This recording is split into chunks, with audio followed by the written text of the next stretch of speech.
परमेश्वर की आत्मा कहाँ बसती है, परमेश्वर का आत्मा कहाँ रहता है, और परमेश्वर की आत्मा का निवास स्थान कौन है। उस दौरान हम देख रहे थे कि मनुष्य की आत्मा का ठिकाना। आइए अभी हम उस और मुड़ेंगे और पवित्र वचन में से हम पढ़ेंगे। पहले हम देखा उसके, और जब जाते हैं फिर हमें, जो लोग नहीं थे उनके लिए लिंक लगेगा। पहले कोरिन्थियों की पत्री 6:17, फर्स्ट कोरिन्थियंस चैप्टर 6:17। प्रभु में हम एक आत्मा है, परंतु वह आत्मा जो प्रत्यक्ष रूप में पवित्र आत्मा के साथ में मिश्रित हो जाता है, ऐसे मिश्रित आत्मा के विषय में हमें कहा मिलता है। हम पढ़ेंगे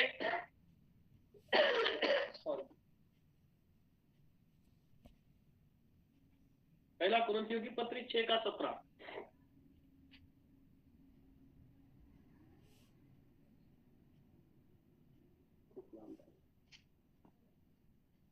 और जो प्रभु की संगति में रहता है वह उसके साथ एक आत्मा हो जाता है। हालेलुया। इस जगह पे क्लियर कहा गया है,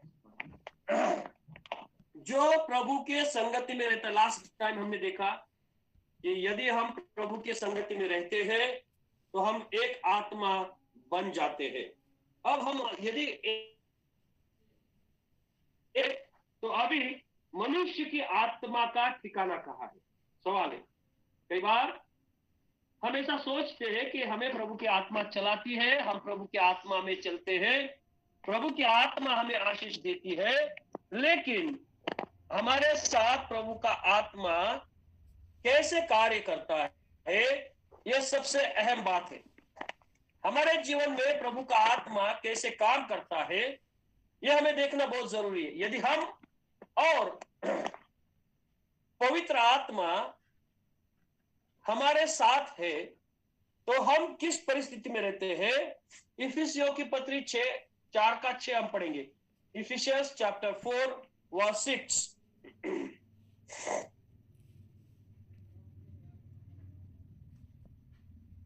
यस, 6। एक ही परमेश्वर और पिता है जो सबके ऊपर और सबके मध्य में और सब में है। हालेलुया।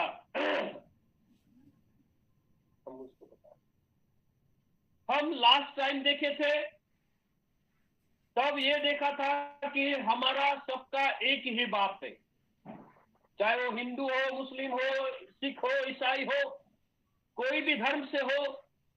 सब कहते हैं यदि आदमी मौत के सिरे पे सोया है तो कोई भी डॉक्टर किसी भी इस जगत में पहचानने वाले देव देवताओं के नाम नहीं लेता है। वो कहता है कि जो ऊपर वाला परमेश्वर है, उस परमेश्वर के हाथ में हम इनको सौंप देते हैं। मेरे प्यारे भाइयों बहनों, इस समय वो एक डॉक्टर कहते हैं कि हमें उन बातों को नजरअंदाज नहीं करना है। जैसे उन्होंने कहा कि केवल मात्र ऊपर एक ही परमेश्वर है जो सबका पिता है, वो सब में है और सब तरफ है। हालेलुया। पहचान नहीं पाते। आज भी परमेश्वर पिता हमारे साथ में है।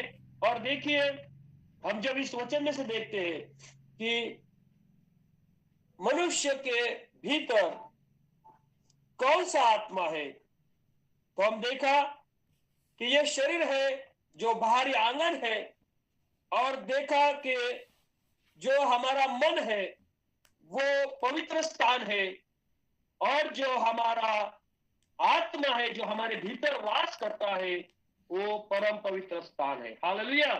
फिर से मैं दोहराना चाहता हूं कि देखिए, मेरे बाहर का जो शरीर है वो आंगन है। वो दिखने में कैसे, जो बाहरी शरीर है वो हमारा आंगन बताता है, जो हमारा मन है वो पवित्र स्थान बताता है। यदि हमारा मन गंदा हो जाए तो वो पवित्र स्थान नहीं रहेगा। लेकिन यदि हमारा मन साफ है, आनंदित है, और हमारा आंगन भी ऐसा महक जाता है। आइए उस परमेश्वर को धन्यवाद देंगे। और जो परमेश्वर ने आत्मा दी है, वो आत्मा जब हमारे भीतर परमेश्वर की आत्मा के साथ संगति करती है तो हमारा उद्धार हो जाता है। बोले यीशु मसीह की जय। उद्धार के लिए हमें कुछ भी करने की जरूरत है, ना हमें बलि देना है, ना हमें कोई व्रत रखना है, ना हमें उपवास करना है, ना हमें कुछ देना है। लेकिन हमें उस परमेश्वर ने हमें एक गिफ्ट दिया है कि उसने हमें हमारे जीवन के लिए, उद्धार के लिए एक गिफ्ट दिया है, जो हमारे जीवन का उद्धार है, मोक्ष है, धारण है। आइए हम आगे और पढ़ेंगे। मनुष्य के प्राण को उसकी आत्मा से अलग करना, मनुष्य के प्राण को उसकी आत्मा से अलग करना क्या है? इस कारण हमें अपने प्राण को आत्मा से अलग करना है। किस कारण देखेंगे? इब्रानियों की पत्री 4:12, हिब्रूज चैप्टर 4 वर्स 12। आज थोड़ा धीरे धीरे जाके हम उस स्तर तक पहुंचेंगे जहां परमेश्वर हमारे लिए कुछ अद्भुत रखा है।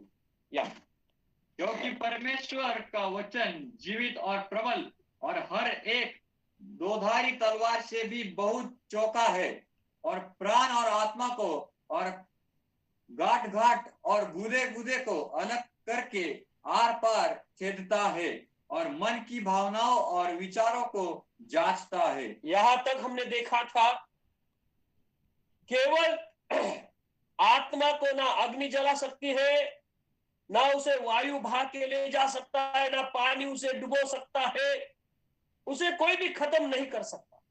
लेकिन ये इब्रानियों की पत्री 4:12 अवश्य पढ़ना, इसे अंडरलाइन करना। जिसने हमें ये आत्मा दिया है वही इस आत्मा को डिस्ट्रॉय कर सकता है। वो हमारा खुदावंद बाप परमेश्वर परमेश्वर है। यदि हम बुरे विचार रखते हैं, बुरी भावनाएं रखते हैं, तो परमेश्वर हमारी इस आत्मा को तहस नहस कर देता है। इसीलिए उसने कहा है यस नो, हालेलुया।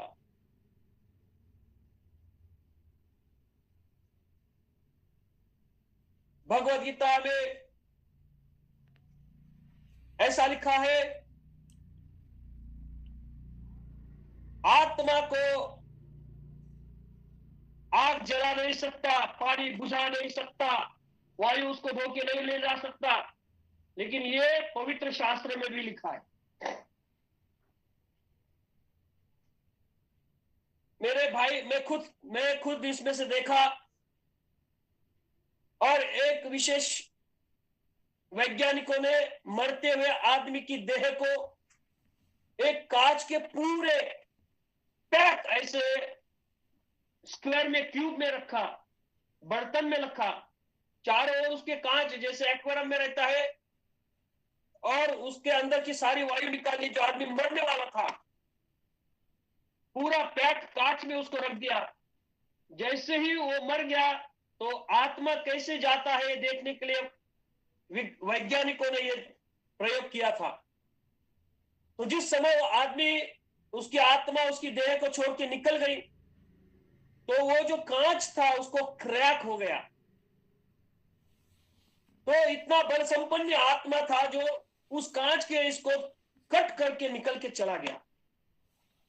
और ये कहां चला गया?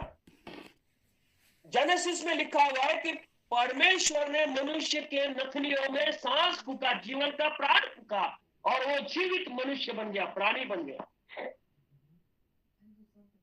इंग्लिश में लिखा है he become a living soul. अब हम जीवित आत्मा बन गए। इसके लिए हमारे पास सेंस है, इसलिए हम जान सकते हैं, हमारे मन है।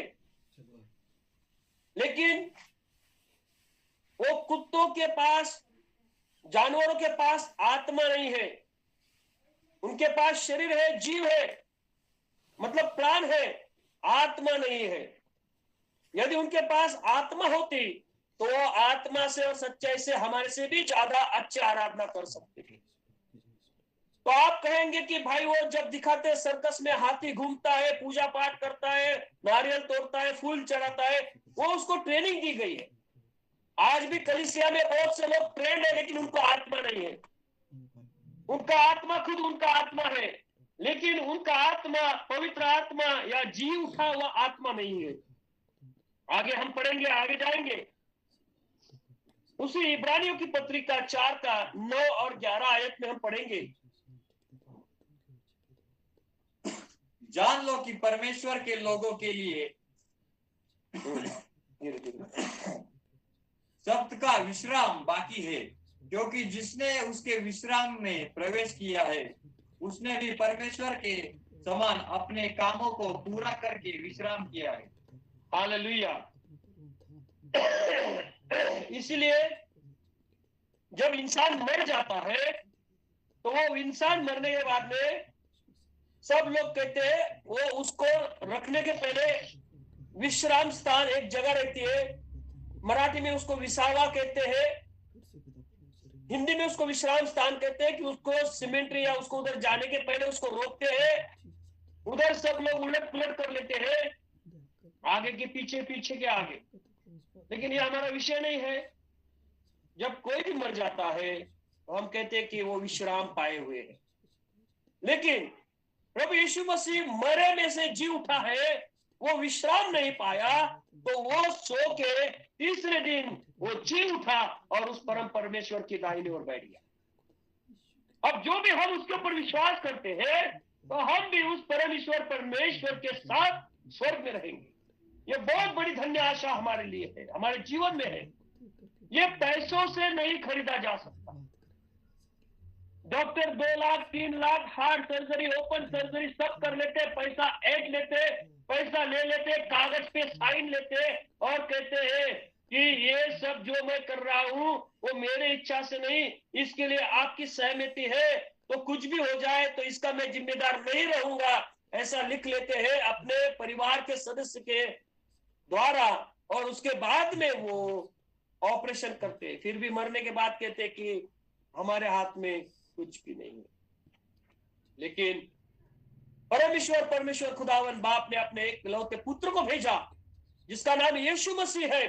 जो भी उसके ऊपर विश्वास करेगा, चाहे वो धनी है, चाहे वो गरीब है, चाहे वो कोई भी हो, ज्ञानी है, अज्ञानी है, लेकिन वो यदि यीशु मसीह के ऊपर विश्वास करते हैं, वो अनंत काल का जीवन प्राप्त करेंगे। हालेलुया। ये बुलाहट है, ये चुनाव है, और यीशु मसीह ने सबको चुना है। पिता सबसे प्रेम करता है, इसका एक उत्तम उदाहरण यह है कि वो मनुष्य का विनाश करना नहीं चाहते। इसके लिए प्रभु ने उसके अपने इकलौते पुत्र को दे दिया है। अभी हम थोड़ा जीवन के बारे में सोचेंगे, प्राकृतिक के बारे में सोचेंगे। जैसे कि मैंने कहा, बाहरी आंगन जो है वो हमारा शरीर है, मन जो हमारा पवित्र आत्मा का स्थान है, और परम पवित्र स्थान हमारे भीतर रहने वाला जो आत्मा है उसका है। मन का मतलब जो है वो है जीव। जैसे एक एग्जांपल बताता हूं, मन और जीव कैसे हम समान तोल सकते हैं। किसी ने बोला कि अरे मेरे को लगा, उसने मेरे से बात किया, उसका शब्द मेरे मन को लगा। मन को लगा मतलब मेरा जी तड़प उठा, मुझे बहुत अलग महसूस हुआ। वो होता है मन, यानी कि अंदरूनी अपना जीव जिसे तकलीफ होती है।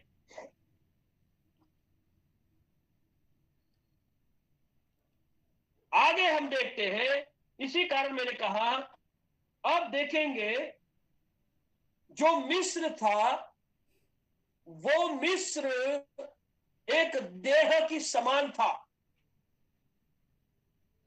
और वो मिस्र जब जंगल में घूमे तब वो एक आंगन था जो परमेश्वर का आंगन था। और अब वो जो वाचा के देश में गए, कनान में गए, वो आत्मा और गाभा था। आज हम भी इस संसार में जी रहे हैं, देह स्वरूप स्वभाव में हम जी रहे हैं। फिर से मैं बताता हूं, गहरी बात को आज बताता हूं। आज इस संसार में हम जी रहे हैं, प्रेज द लॉर्ड, बहुत लोगों को समझ गया है। तो ये हमारा बाहरी दिखावट का जीवन है। आपने क्या कमाया, आपने क्या शिक्षा लिया, आपके पास गाड़ी है, बंगला है, ये सब दिखावट है। देखो, किसी के पास कुछ भी नहीं है, रास्ते का भिखारी भी है, तो भी वो जी रहा है। और टाटा बिरला और जो भी बड़ा आदमी वो भी जी रहा है। ये भी खाना खा रहा है, रूखी सूखी खा रहा है, या तो भूखा सो रहा है, लेकिन जी रहा है। धनी मनुष्य भी, फिर से कह रहा हूं, धनी मनुष्य भी भूखा सो रहा है। अरे बाप रे, क्योंकि डॉक्टर ने कहा रात का खाना खाना नहीं, चर्बी बहुत बढ़ गई है। क्या है प्रभु ये? मीठा खाना नहीं, शुगर बढ़ गई है।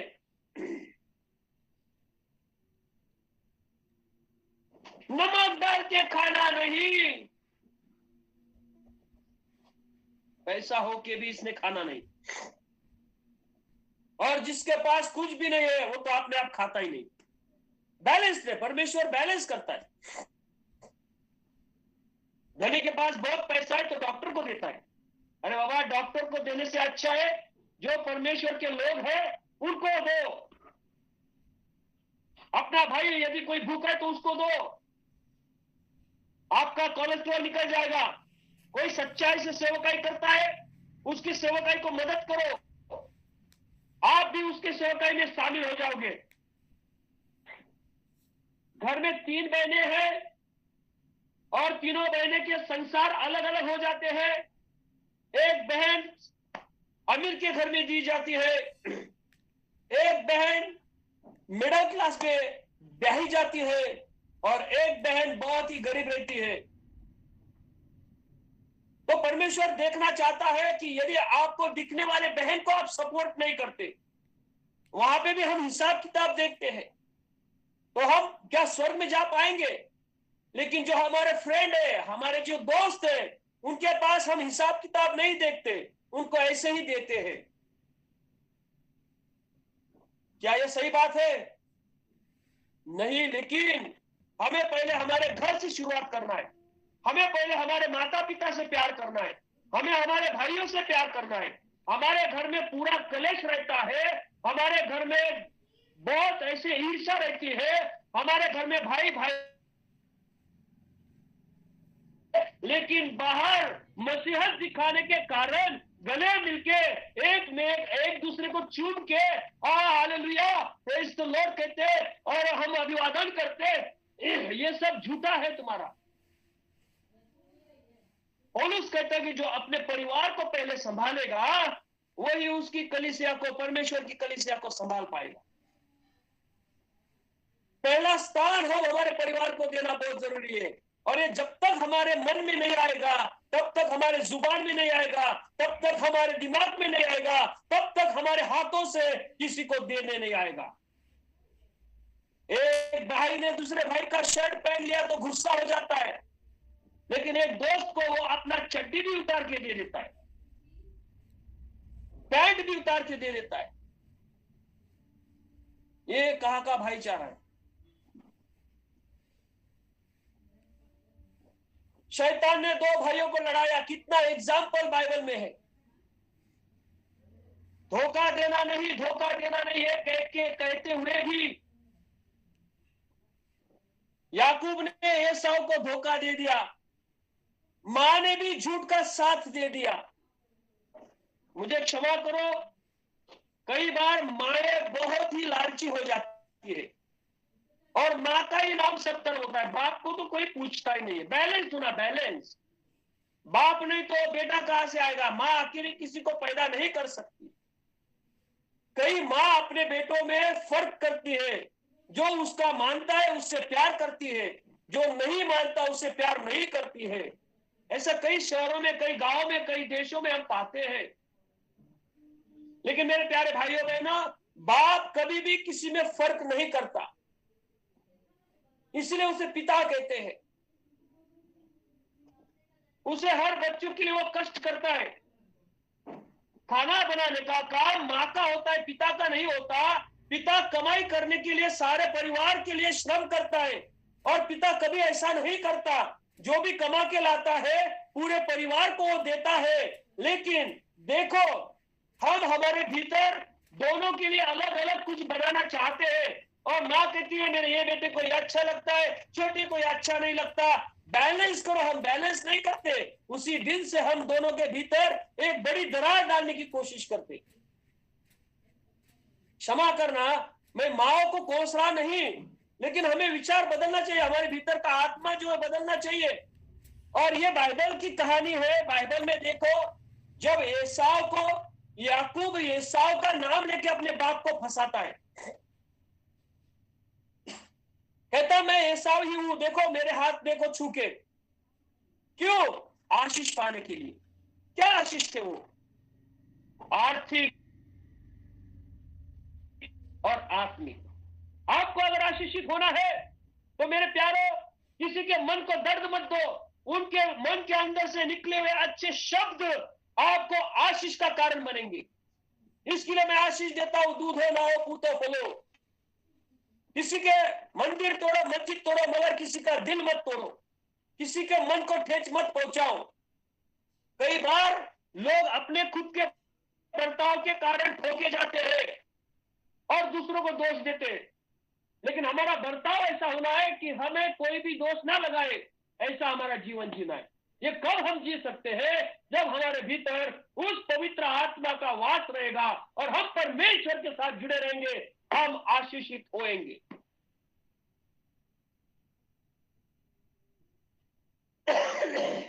आइए इब्रानियों की पत्री इसका 10 का 20 पढ़ेंगे। Hebrews chapter verse 20। जो उसने पर्दे अर्थात अपने शरीर में से होकर हमारे लिए अभिषेक किया है, और इसलिए कि हमारा ऐसा महान याजक है जो परमेश्वर के घर का अधिकारी है। तो आओ हम सच्चे मन और पूरे विश्वास के साथ और विवेक का दोष दूर करने के लिए हृदय पर छिड़काव लेकर और देह को शुद्ध जल से धुलवा कर परमेश्वर के समीप जाएं। हालेलुया। अब मैं आपको एक बड़े राज की ओर लेके जा रहा हूं। जो पर्दा था परम पवित्र स्थान में था।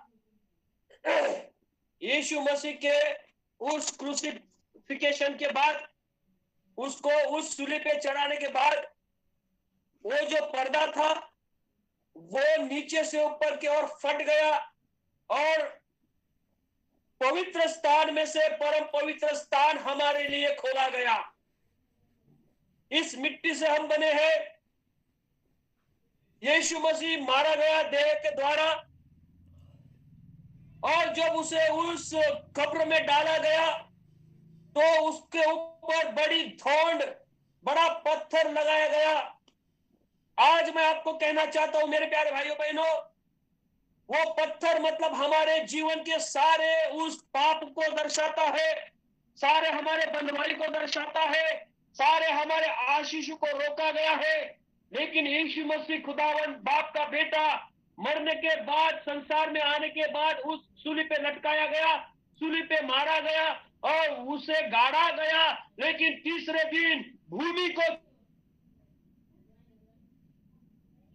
परमेश्वर के साथ बैठ गया, ताकि आप और मैं भी इस पाप में मिट्टी से जब रचाए गए थे तो उसमें से हम चीर के बाहर निकले और उस परम पवित्र स्थान का आनंद ले सके, स्वर्ग का आनंद ले सके, स्वर्ग में प्रवेश हो सके। डायरेक्ट उसने हमारा कांटेक्ट कर दिया और ये पाप में मिट्टी से हमको आजाद करके वो सार्वकालिक जीवन में पिता के साथ डायरेक्ट हमारा कांटेक्ट करवा।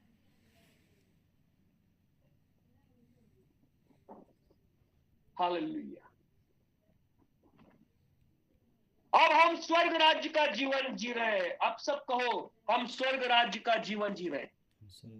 यदि आपने यीशु मसीह को ग्रहण किया, यदि आपका बपतिस्मा हो गया, यदि आपने आपके जीवन को उसी समय दफन कर दिया, यदि आपने अपने स्वभाव को, अपने क्रोध को, अपने पापों को, अपने विचारों को दबा दिया, तो उसी समय आप मर गए, आप गाड़े गए, आपको ढाका गया, आपको छिपाया गया। देखो, ये सही सलामत यही एक प्रकटीकरण है कि जब इंसान दिखता है तो वो भौतिक परिस्थिति में रहता है, और जब वो उसको कहा गया है कि बाहर का आंगन, जब वो मरता है, उसे दफनाया जाता है, वो मन के भीतर जाता है, भूमि के अंदर जाता है, वो अंदर घुस जाता है। इसका मतलब होता है जंगल, इसका मतलब होता है कि पवित्र स्थान, और उसका मतलब होता है कि हमारा मन। जब आदमी जिंदा है तो भौतिक है, मर गया तो उसको गाड़ा जाता है, और जब वो मरने में से जी उठता है तो परम पवित्र स्थान में वो चला जाता है। जो भी यीशु मसीह में विश्वास करेगा, तो प्यारो, वो मर भी जाए तो वो सबसे मरा हुआ नहीं है, लेकिन वो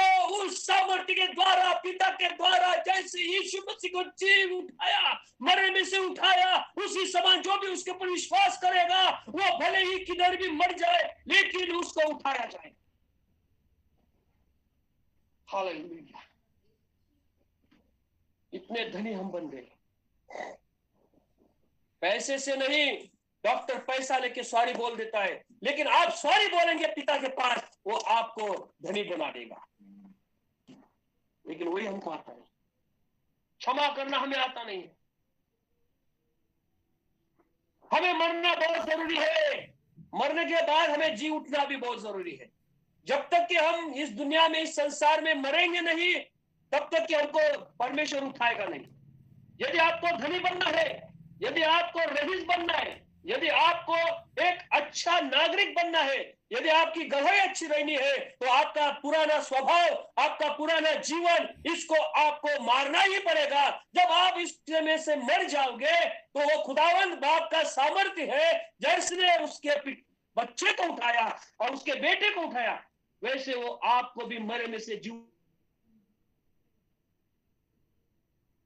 कितने लोग अंधे हैं जो आत्मिक बातों को नहीं समझ पाते, सिर्फ कहते कि हमें धन दो, पैसा दो। आज के संदेश भी ऐसे हैं, प्रभु के सेवक भी ऐसे हैं।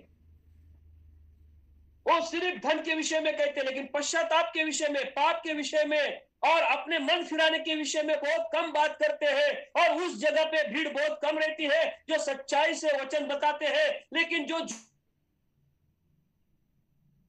तो मेरे भाइयों, हे परमेश्वर के लोगों, वो कहते हैं कि देखो, आज परमेश्वर तुम्हारे घर आ रहा है, तुम्हें एक बड़ी गाड़ी मिल रही है, तुम्हें अच्छी जॉब मिल रही है, तुम्हें अच्छी पत्नी मिल रही है। अरे बाबा, पहले एक पत्नी है, क्यों दे रहा है दूसरी?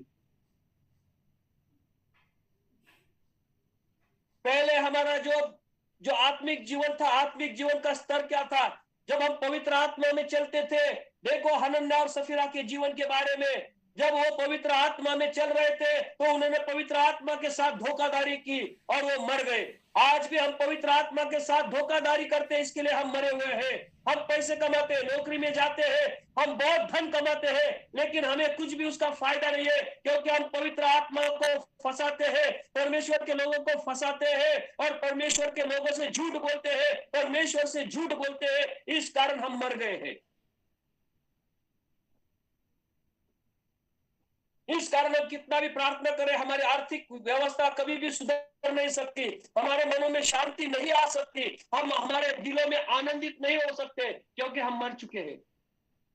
आज सिर्फ एक ही बात करो, प्रभु यीशु मसीह को ग्रहण करो, उसके ऊपर विश्वास करो, और फिर तुम जी उठेंगे और स्वर्ग की सारे आशीष आपके ऊपर आ जाएगी।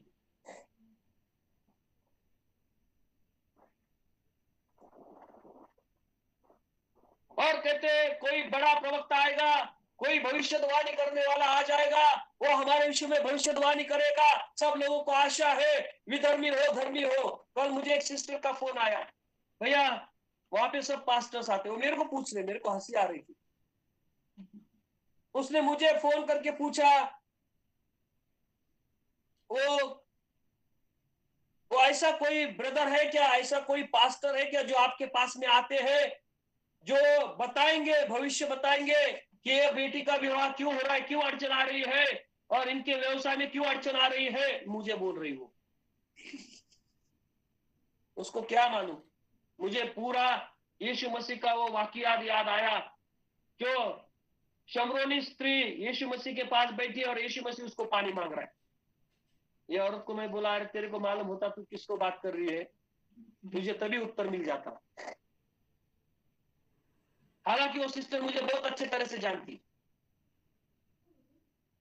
देखो, आज भी लोगों के दृष्टि में कोई मेरा भविष्य बताए, कोई मेरे जीवन के बारे में बताए, अरे पूरा भूत पूरा भविष्य वो आपके ऊपर डिपेंड है। जैसे भी आप बर्ताव करोगे, आपका भूत और आपका भविष्य, आप बिगाड़ते हो या सुधारते हो, यह आपके हाथ में। मुझे मैं किसी को क्रिटिसाइज नहीं कर रहा हूं, लेकिन आजकल सेवकाई कैसी चलती है, लोग कैसे खुश होंगे इसके ऊपर सेवकाई चलती है। पैसों को ऐंठना, ये सेवकाई चल रही है। और विशेष रीति से जो बहनें भोली है, उन भोली बहनों को भविष्य बता के उनसे पैसे ऐंठने का काम चालू। आइए हम थोड़ा आगे पढ़ेंगे।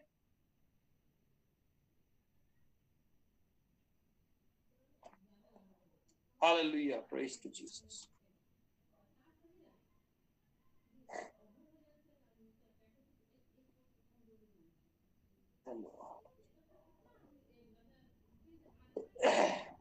ओ 21 वचन, इब्रानियों की पत्री 20:10-21।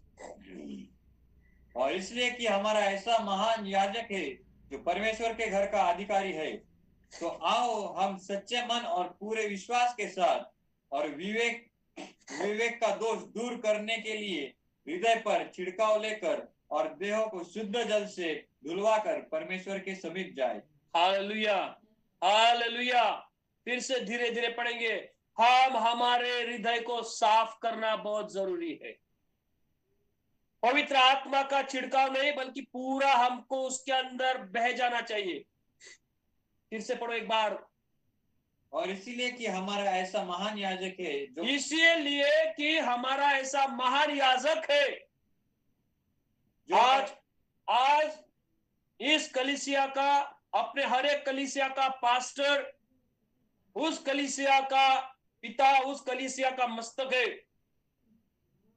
उसको अगर आप दर्द दोगे, उसका मन दुखाओगे, तो इनडायरेक्टली आप प्रभु परमेश्वर का मन दुखाओगे।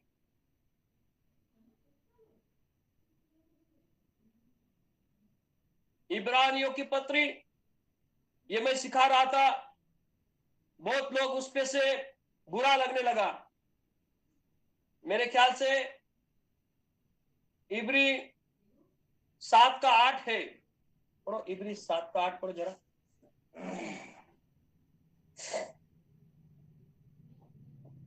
और यहाँ तो मरणहार मनुष्य, देखो यहाँ पे लिखा गया इब्रानियों की पत्री 7:8, ध्यान से देखो। यहाँ तो मरणहार मनुष्य को आप दशांश दिया जाता है, यही है ना? पढ़ो। और यहाँ तो मरणहार मनुष्य 10वां अंश लेते हैं, पर वही लेता है जिसकी गवाही दी जाती है। यहाँ पर आप लोग जो दशांश देते हैं, जहाँ भेंट देती है, वो भेंटे और दशांश तो आप एक मृत याजक पास्टर को या परमेश्वर के सेवक को देते हैं, लेकिन वो डायरेक्टली उसी समय में जो जीवित ऐसी जिसकी गवाही है, जो स्वर्ग में पिता के दाहिने ओर बैठा है, उस प्रभु यीशु मसीह को तुरंत मिल जाता है और हमें आशीष शुरुआत हो जाती है। हमें परखना चाहिए। इसी कारण 10:11 पढ़िए फिर से। इब्रानी 10:11 पढ़िए। हर एक याजक को खड़े होकर प्रतिदिन सेवा करता है। हर एक याजक खड़ा होके प्रतिदिन सेवकाई करता है। सारे चर्च कुर्सी में बैठा रहता है, एट के टाइट बैठा रहता है, लेकिन प्रचारक जो पास्टर है, तो खड़ा होके 3-3, 4-4 घंटे आराधना में खड़ा होता है। और वर्शिप में, चर्च में किसी को कहेंगे 20 मिनट के लिए खड़े हो जाओ, 2 गानों तक तो खड़े रहेंगे, तीसरे में इनके पैरों में गोले आ जाएंगे, बैठ जाएंगे और कहते प्रभु मुझे आशीषित कर। वो सूली पे कितना घंटा, कितना समय यीशु मसीह लटका हुआ था। आगे हम पढ़ेंगे। और एक ही प्रकार के बलिदान को जो पापों को कभी भी दूर नहीं कर सकता, बार बार चढ़ाता है। और जो एक ही बलिदान जो पापों को कभी भी दूर नहीं कर सकता है, बार बार चढ़ाता है, एक याजक। हाँ आगे। परंतु यह व्यक्ति तो पापों के बदले एक ही बलिदान सर्वदा के लिए चढ़ाकर परमेश्वर के दाहिने जा बैठा। और ये व्यक्ति जिसका नाम यीशु मसीह है, बार बार चढ़ाने के बजाय केवल एक बार खुद को चढ़ावा दिया और उस परमेश्वर के पास, जीवित पिता के पास, उसके दाहिनी ओर जाके बैठ गया। आपको मेरे को अभी कोई भी नारियल तोड़ने की जरूरत नहीं है, आपको मेरे को कोई भी न्योता देने की जरूरत नहीं, आपको मेरे को कोई भी वाचा बांधने की जरूरत नहीं, आपको मेरे को बलि देने की जरूरत नहीं, आपको मेरे को कोई भी पशु काटने की, यज्ञ हवन करने की जरूरत नहीं। केवल मात्र यीशु मसीह के ऊपर विश्वास कीजिए, क्योंकि वो यीशु मसीह अकेला ही खुद एक अर्पण होके परमेश्वर के पास चला गया। आपके और मेरे सारे पापों का अर्पण उस प्रभु यीशु मसीह ने दे दिया। और जो इसको समझ में आ गया, आप उस शाप में से, आप उस कष्ट में से, आप उस दुख में से निकल के बाहर आ गए और उस स्वर्ग पर पवित्र स्थान में चले गए। कई पास्टर बोलते हैं कि तुम्हारे जीवन का अंधियारा दूर होने के लिए आपको इतनों को खाना खिलाना पड़ेगा, इतनों को वस्त्र देना पड़ेगा।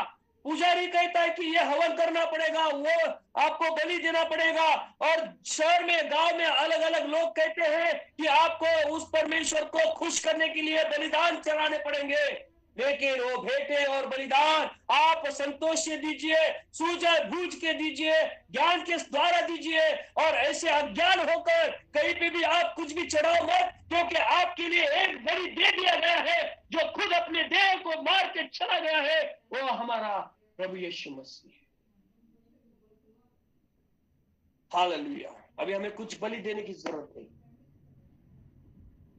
हाँ, अभी आप जो दे रहे हैं ना, वो है धन्यवाद की भेंटे। किसी पास्टर को आप दशांश नहीं देना, किसी पास्टर को आप ऐसा नहीं देना, दशांश से ज्यादा देना। ओ खुश होके देना, परमेश्वर के काम के लिए खुश होके दो। धन्यवाद की भेंटे चढ़ा रहे हो, ना कि पाप की, ना कि श्राप की। दशांश पाप की भेंटे। देखो, फिर से देखो, दशांश जो देता है वो अपने आर्थिक आशीषों के लेने के लिए परमेश्वर परखने के लिए बोलता है। लेकिन आप अभी पाप की कमाई परमेश्वर को नहीं देना है, तो आपने अभी धन्यवाद की भेंट परमेश्वर को देना है कि हे परमेश्वर, आज तक हमने आपको दशांश दिया है, उस दशांश के कारण आपने हमारे सारे पापों को तोड़ दिया है, हमारे सारे फल आशीषित किए हैं। अभी हम आपको दशांश नहीं देंगे, अभी हम आपको हमारा 100% देंगे। हम सब परमेश्वर तेरे को देंगे, सबको आशीष कर, क्योंकि 100% अगर हम परमेश्वर को देंगे तो परमेश्वर उसके 100 गुना 1000 हमको देगा। हमारा सब कुछ परमेश्वर के हाथ में रहेगा तो शैतान उसको छू नहीं सकेगा। अब हमें ऑफर देना है। ऑफर कैसे देते हैं? उस आदमी की काबिलियत को छानते हुए हम ऑफर देते हैं। It's called offering. टाइट हम देते 10%। वो 10% जो है वो श्राप में से निकलने के लिए है, लेकिन आशीष अगर पाना चाहते हो तो 10% से भी अधिक आपको देना है।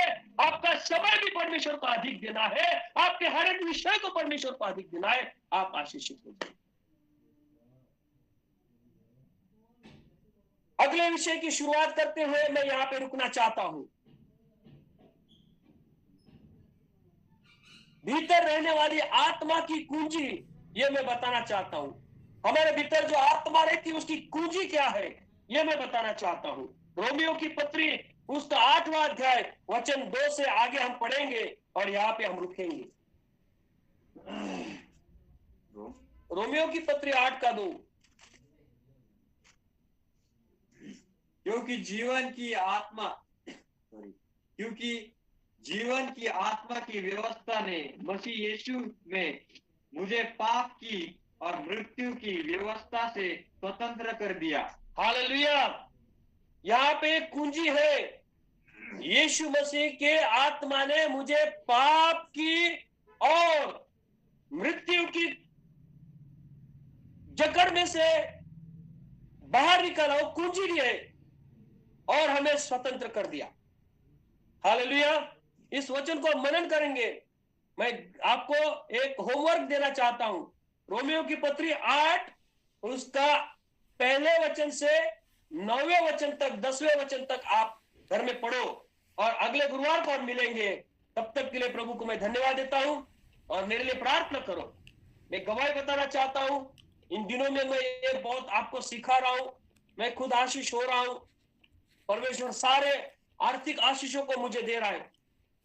बारामती में बहुत अच्छी हमारी सभा हुई। उस सभा में प्रभु ने इस्तेमाल किया, बहुत लोगों को छुटकारा दिया। पूना में मेरी सभा हुई, एक विधवा आंटी के द्वारा परमेश्वर ने मुझे आशीषित किया। आने वाले दिनों में परमेश्वर बहुत अच्छी रीति से इस्तेमाल करे, इसके लिए प्रार्थना करो। इस समय हमारे जो एक भाई है जो आदिलाबाद से हमसे जुड़ते थे, उनका जो बेटा जीवन उसका नाम था और वो एक कार एक्सीडेंट में मारा गया। वो परिवार के लिए भी आप प्रार्थना करो। इस संसार में आज बहुत बहुत लोग मर रहे हैं। क्या वो प्रभु के पास जाने वाले हैं या नहीं हमें पता नहीं, लेकिन हमें एक बोझ होना है कि हमें उनको बचाना है, हमें प्रार्थना करनी है। बहुत जो यूथ है वो आज वो शैतान के चंगुल में फंसे हुए हैं, तो हमें उनको भी बाहर निकालने के लिए प्रार्थना करना। हमें कुछ युद्ध नहीं करना है, हमें प्रार्थना करना है। देखो, हम परमेश्वर को धन्यवाद देते हैं और परमेश्वर के नाम को ऊंचा उठाते। आइए हम प्रभु की महिमा करें और आगे के समय को भाई मथिया के हाथ में मैं सौंप देता हूं। परमेश्वर हर एक बातों में आशीषित करे। Praise the Lord. मेरा जी, जो ये है खुदा के प्यार की कहानी, उसके कलाम की जुबानी, राह हक जिंदगी बनाया जो जिसने दी सलीब पर कुर्बानी, जिसने ये बात है मानी उसके संग चलने की ठानी, सदा का जीवन उसका है, रहबर मसीहा जिसका है। मेरे जी, जो ये किताब मुकद्दस, हालेलुया, ये किताब मुकद्दस, ये किताब मुकद्दस, ये इंजिल है ना, ये प्रभु का वचन, ये प्रभु का जो कलाम है, ये दूर करेगी परेशानी। और लिखा है कि ईमानदारों को ईमान से मिलेगी अब्दियत की ज़िंदगानी। जो यीशु मसीह के वचन को मानते हैं और बड़ी ईमानदारी से उसका पालन करते हैं, उसको मानते हैं, उसके अनुसार चलते हैं, निश्चय प्रभु के वचन में लिखा है कि उसको परमेश्वर जो है उसका इनाम देगा। हालेलुया। सो सारी महिमा प्रभु को देते हैं। परमेश्वर के बहुमूल्य दास बिशप जगताप सर के लिए बहुत बहुत धन्यवाद। परमेश्वर उनको और भी अधिक अपनी सामर्थ से, अपने अभिषेक से भरे और सच में परमेश्वर ने उनको खराई का जीवन दिया है। खरे वचन को बांटना, बोलना वो ज़्यादा पसंद करते हैं। वो मिलावटी बातों पर पसंद नहीं करते, मिलावटी चीज़ों को पसंद नहीं करते। इसलिए परमेश्वर उनको और अधिक बरकत दे रहा है, बढ़ा रहा है। और न केवल उनको व्यक्तिगत तौर पर, बल्कि उनके बाल बच्चों को भी, परिवार को भी, कलीसिया मिनिस्ट्री को भी, उनके काम को भी, नौकरी को भी, सबको परमेश्वर आशीषित कर रहा है। हालेलुया। सो प्रभु उनको आशीष दे और परमेश्वर उनको और भी अधिक बढ़ाए। ये हम सब हर घर प्रार्थना घर की ओर से पिता पुत्र पवित्र आत्मा के नाम से उन्हें आशीष देते हैं। हालेलुया।